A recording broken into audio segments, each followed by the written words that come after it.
Bonjour Monseigneur. Bonjour Firmin. Comment allez-vous?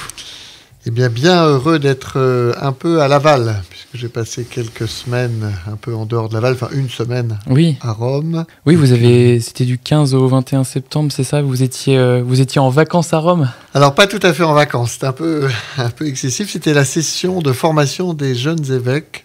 Quand on dit jeunes, c'est ceux qui ont été nommés dans l'année passée. Et donc, j'ai pu être avec 300 évêques du monde entier pour une semaine à Rome, de conférences, de rencontres et de rencontres du Saint-Père. Et donc, ouais, ça doit être hyper riche de rencontrer ces homologues. Il y en a 300 nouveaux, c'est ça, cette année? 300 nouveaux, oui, sur l'ensemble, j'allais dire, de la planète. Sachant qu'il y a un peu deux groupes d'évêques.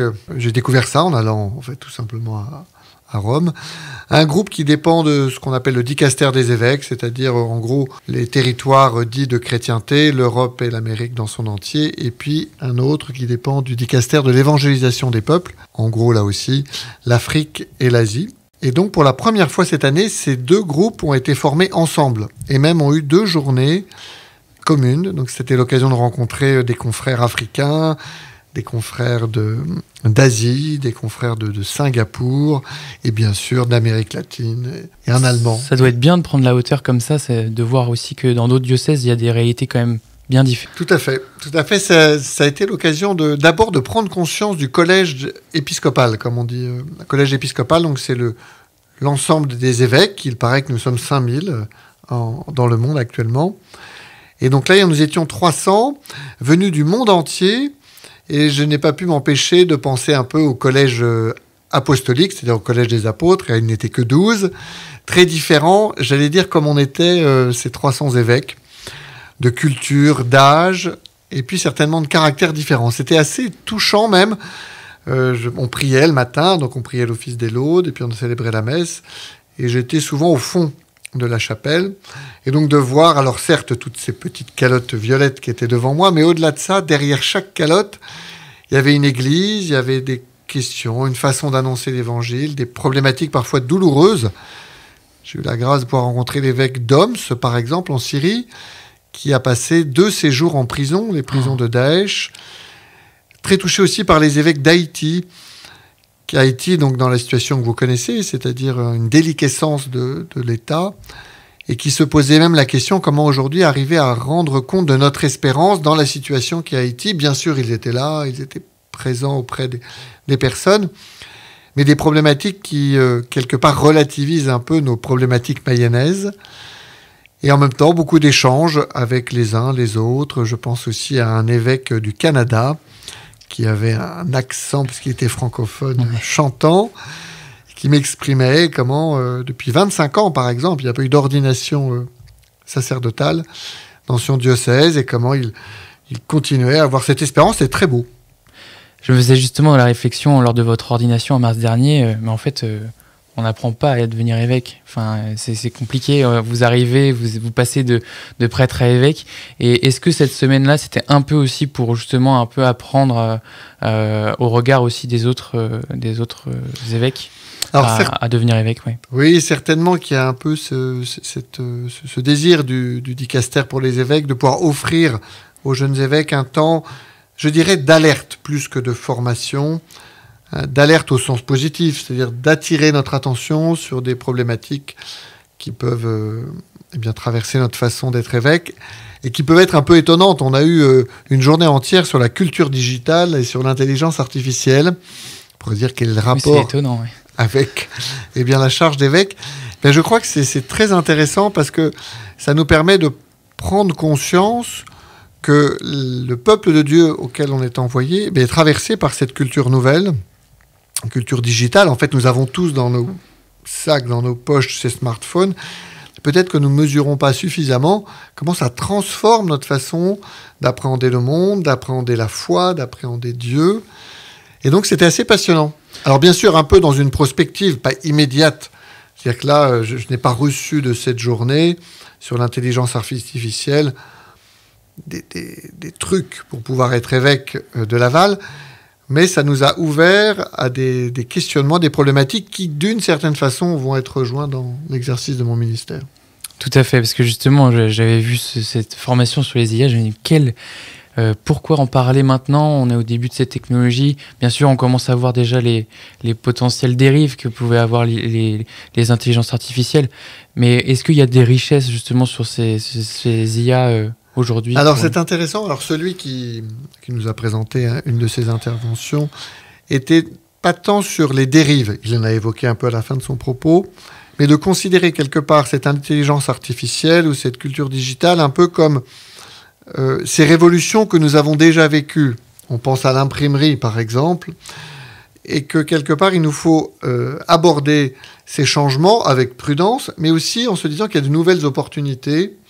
Alors, bien sûr, nous en sommes au balbutiement, et donc j'ai trouvé ça plutôt assez heureux de pouvoir voir les opportunités pour l'annonce de l'Évangile que ce type de nouvelle culture va induire, et bien sûr de veiller à être prudent dans son usage, mais la tonalité était plutôt « le monde est ainsi, c'est à ce monde que l'on a annoncé l'Évangile, ne tentons pas de rester dans l'ancien monde ». Si j'essaye de faire une comparaison, c'est comme si tout d'un coup on avait refusé l'imprimerie en étant, je dirais, rapide dans la comparaison, mais il y a quelque chose de cet ordre-là.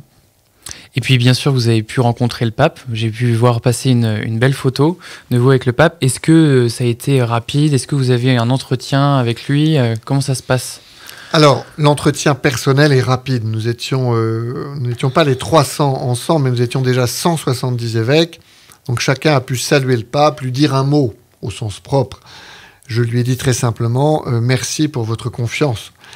Lui m'a souri, on a pu échanger un regard. Voilà, ça serait faux de dire qu'il y a eu plus. Par contre, avant, il y a eu une rencontre avec les évêques où le pape, j'allais dire à son habitude, entre guillemets, n'avait pas préparé ou n'avait pas voulu préparer. C'est-à-dire qu'il est arrivé et il a accueilli nos questions. Et donc, on a eu des questions de tous les coins du monde, ou du moins d'Europe et d'Amérique, puisque c'était ce groupe qui était là. Et donc, j'ai été assez frappé par la vivacité de sa réflexion, de ses réponses.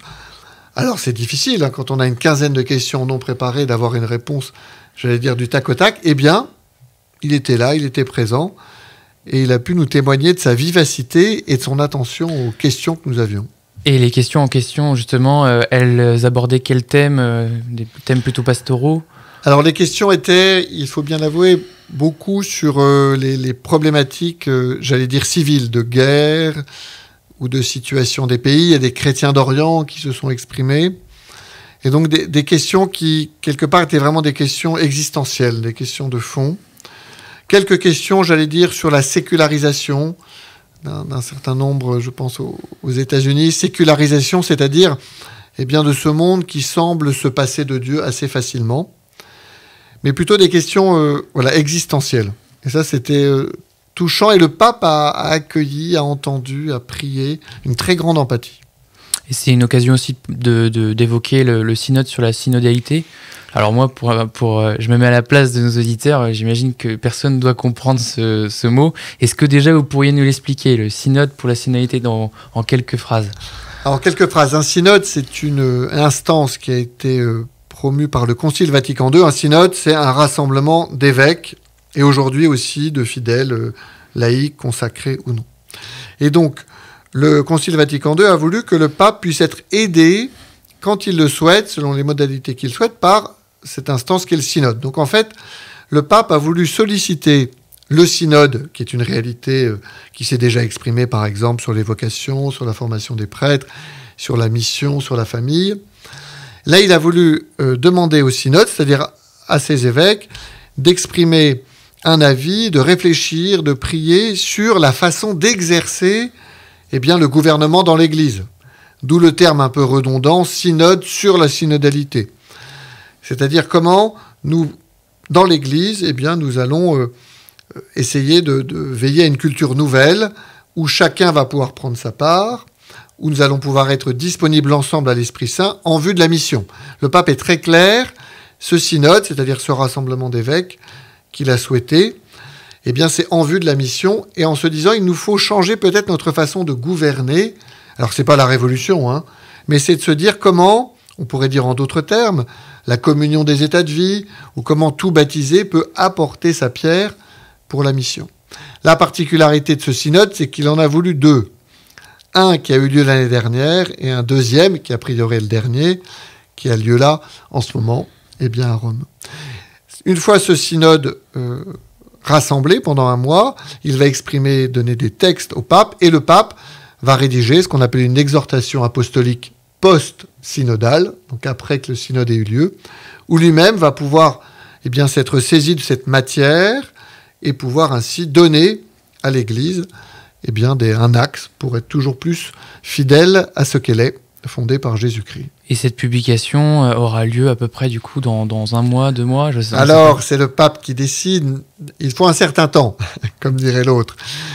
On imagine plutôt une promulgation de cette exhortation, selon ce que je lis dans la presse, en juin 2025, sachant que l'année prochaine, nous avons aussi le jubilé, qui commence le 29 décembre et qui va se finir à l'Épiphanie 2026. Et donc, cette exhortation apostolique post-synodale pourrait être promulguée dans le cadre du jubilé. Vous allez me demander qu'est-ce que c'est qu'un jubilé ? Non, je préserve pour cette interview. On en parlera peut-être dans les prochaines interviews. Mais en tout cas, donc ce synode sur la synodalité, il arrive en écho avec le synode qu'on a pu vivre, nous, dans le diocèse, où vous avez promulgué aussi des choses en fonction des conclusions de celui-ci. Est-ce qu'il y a un écho entre le synode romain et puis le synode mayennais ? Est-ce que c'est complètement différent ? Quels sont... Alors, le synode mayennais a eu lieu de 2018 à 2021, mais c'est vrai sur les mêmes élans que le synode romain, c'est-à-dire se retrouver ensemble et puis voir quels sont les appels à la mission. Le synode actuel, donc 2024, est 3 ans après. Donc, moi, le point commun que je reconnais, c'est la mission. C'est-à-dire, ce qui m'a frappé dans notre synode mayennais, c'est ce désir de renouveler l'acte missionnaire. Et c'est cela que j'ai pu reconnaître et notamment exprimer dans la lettre pastorale de mai dernier que j'ai rédigée pour le diocèse. Et donc, je trouve intéressant de voir que ces 2 synodes, l'un surgissant de notre Église de Laval et l'autre pour l'Église universelle, ont en fait la même finalité, être mieux missionnaires aujourd'hui. C'est une parfaite transition pour mon autre sujet que je voulais évoquer avec vous.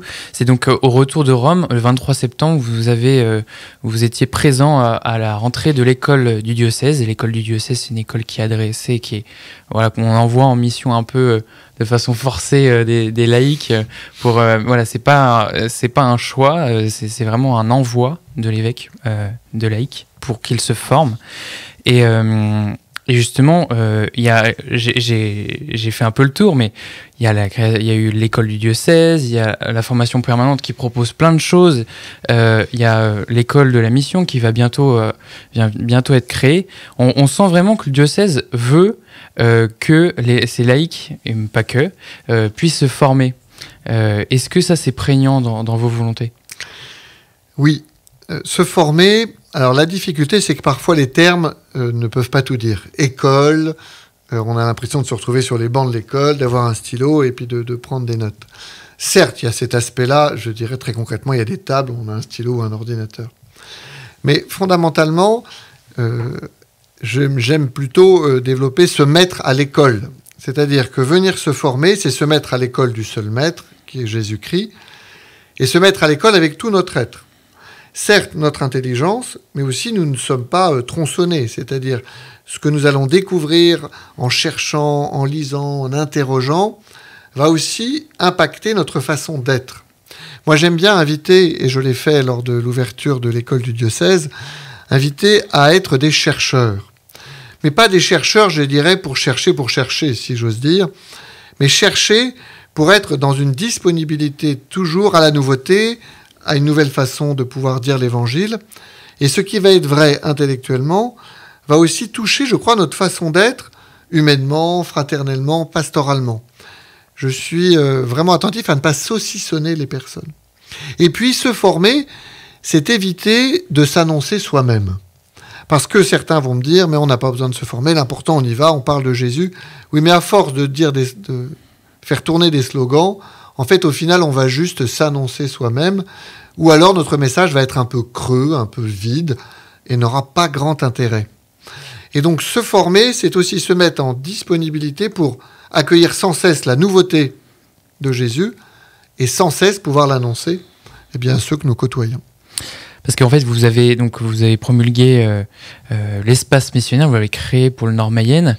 Vous avez lancé quand même les laïcs à partir un peu aux périphéries pour annoncer le Christ. Vous, ce que vous me dites là, c'est qu'il faudrait plutôt se former avant de partir sur le terrain. C'est ce que vous me dites ? Non, je ne vous dis pas ça. Parce que je ne crois pas à, une formation séquentielle.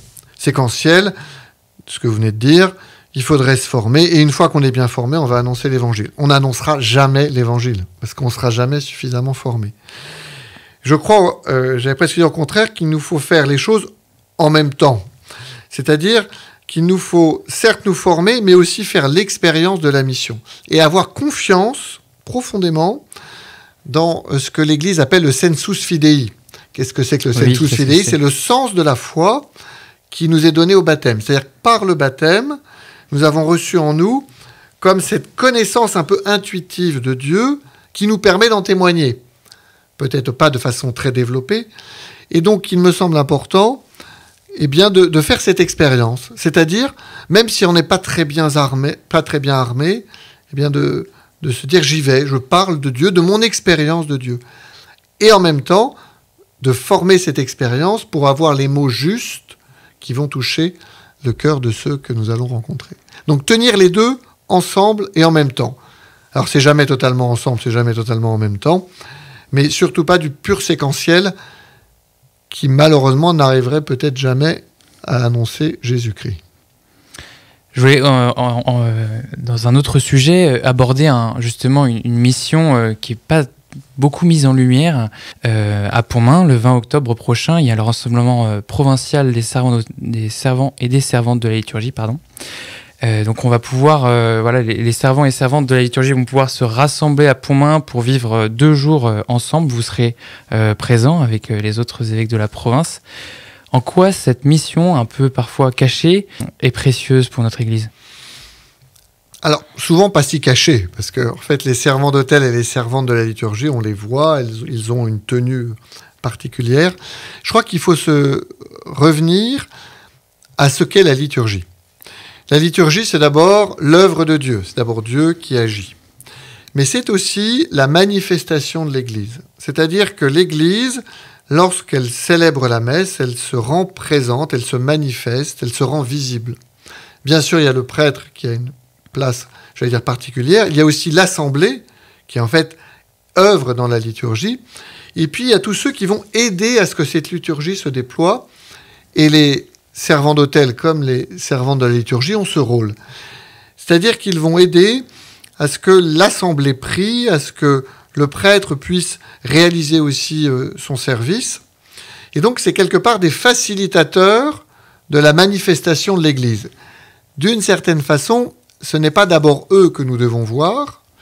Et il est assez beau de cette distinction qui aujourd'hui est réalisée entre le service de l'autel, qui est souvent réalisé par des jeunes garçons ou des garçons, et le service de l'assemblée, qui peut être réalisé aussi par des jeunes filles, par exemple. Alors, il n'y a pas de distinction aussi séparée, mais il y a de se dire qu'il y a là 2 réalités, le prêtre, l'assemblée, qu'il nous faut servir, non pas comme des serviteurs au mauvais sens du terme, mais pour permettre à l'assemblée, pour permettre au prêtre, et donc à toute l'Église, de réaliser l'œuvre de Dieu, qui est la liturgie.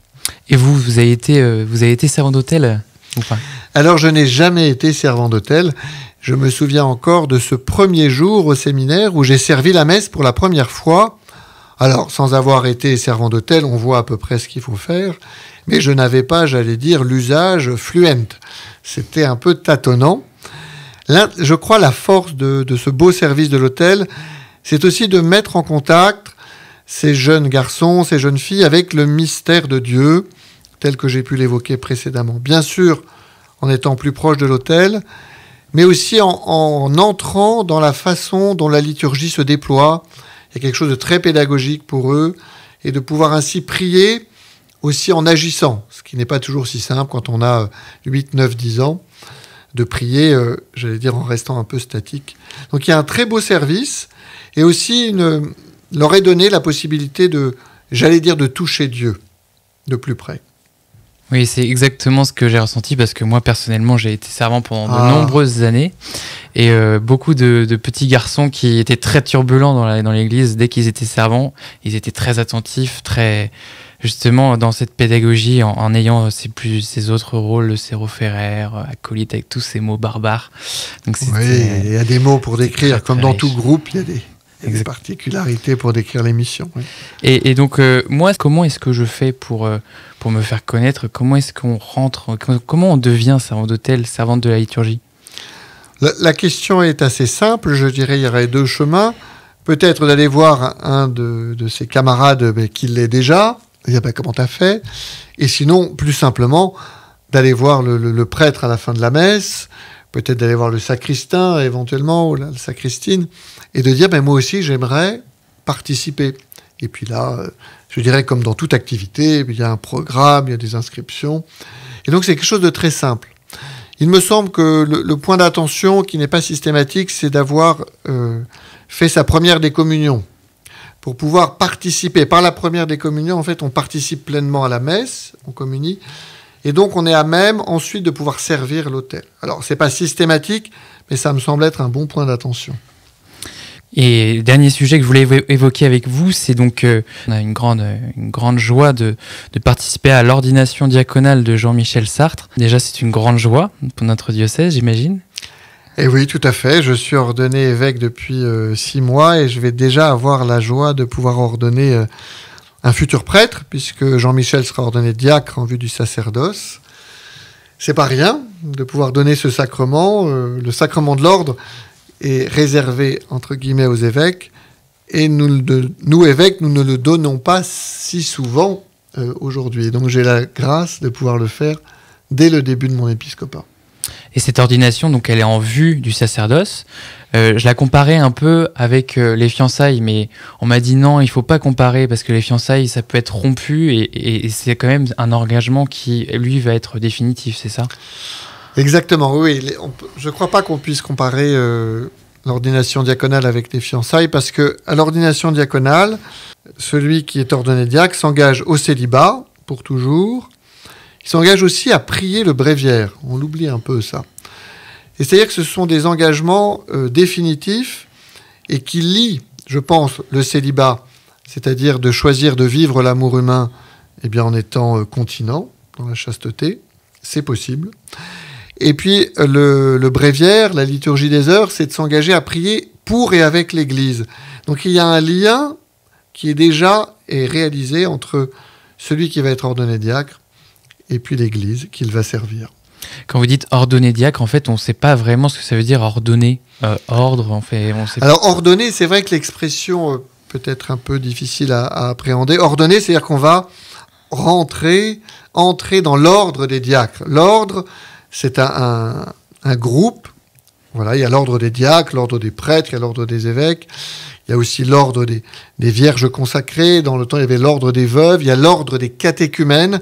En fait, c'est des fidèles qui ont reçu une mission ou qui vivent quelque chose de particulier, d'où le terme ordonné. On pourrait dire consacré, qui serait aussi peut-être plus compréhensible, consacré diacre. Oui. Je me suis un peu renseigné avant cette interview, j'ai travaillé. C'est bien, Firmin, je vous encourage. Et puis j'ai vu que diacre, en grec, ça voulait dire servir. Oui. Est-ce que c'est un peu le brief de la mission de Jean-Michel Sartre en vue du sacerdoce? Servir, oui. Un diacre, c'est d'abord un serviteur. Quelque part, le modèle du diacre, c'est Jésus qui lave les pieds de ses disciples le jour du jeudi saint. Il a 3 services particuliers à réaliser, le diacre. D'abord, le service de la liturgie.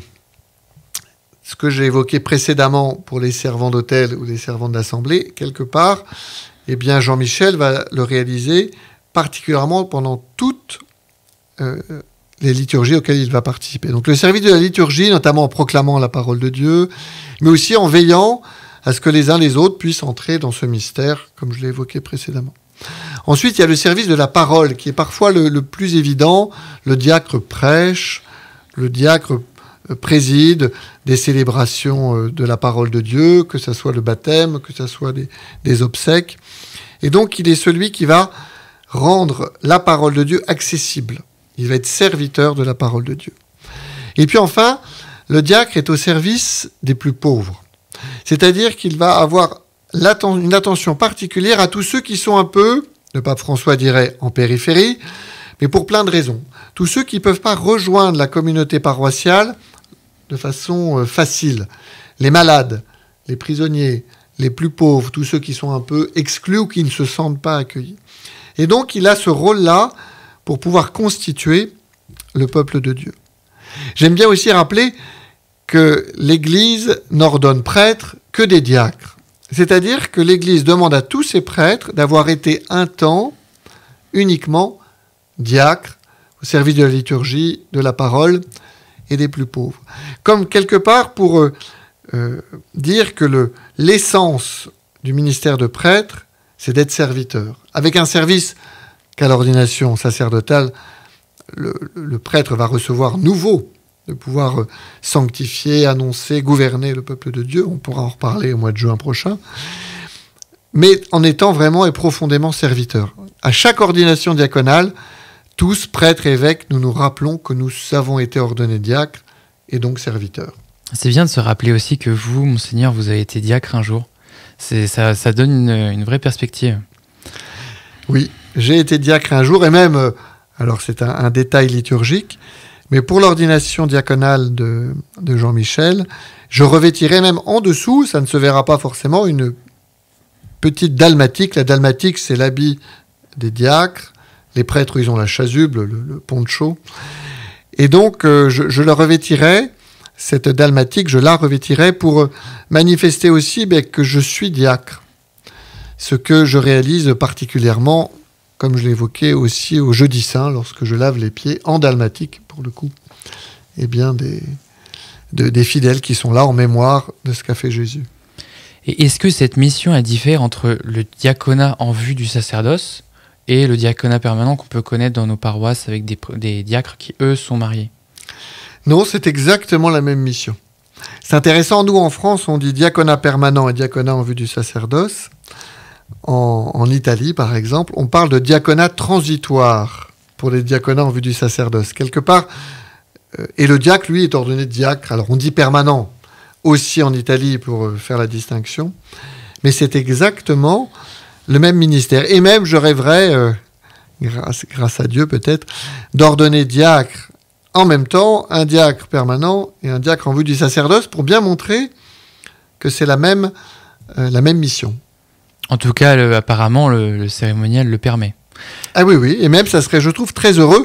Maintenant, il faut que tout se conjugue, que les candidats soient prêts en même temps au diaconat permanent et au diaconat en vue du sacerdoce.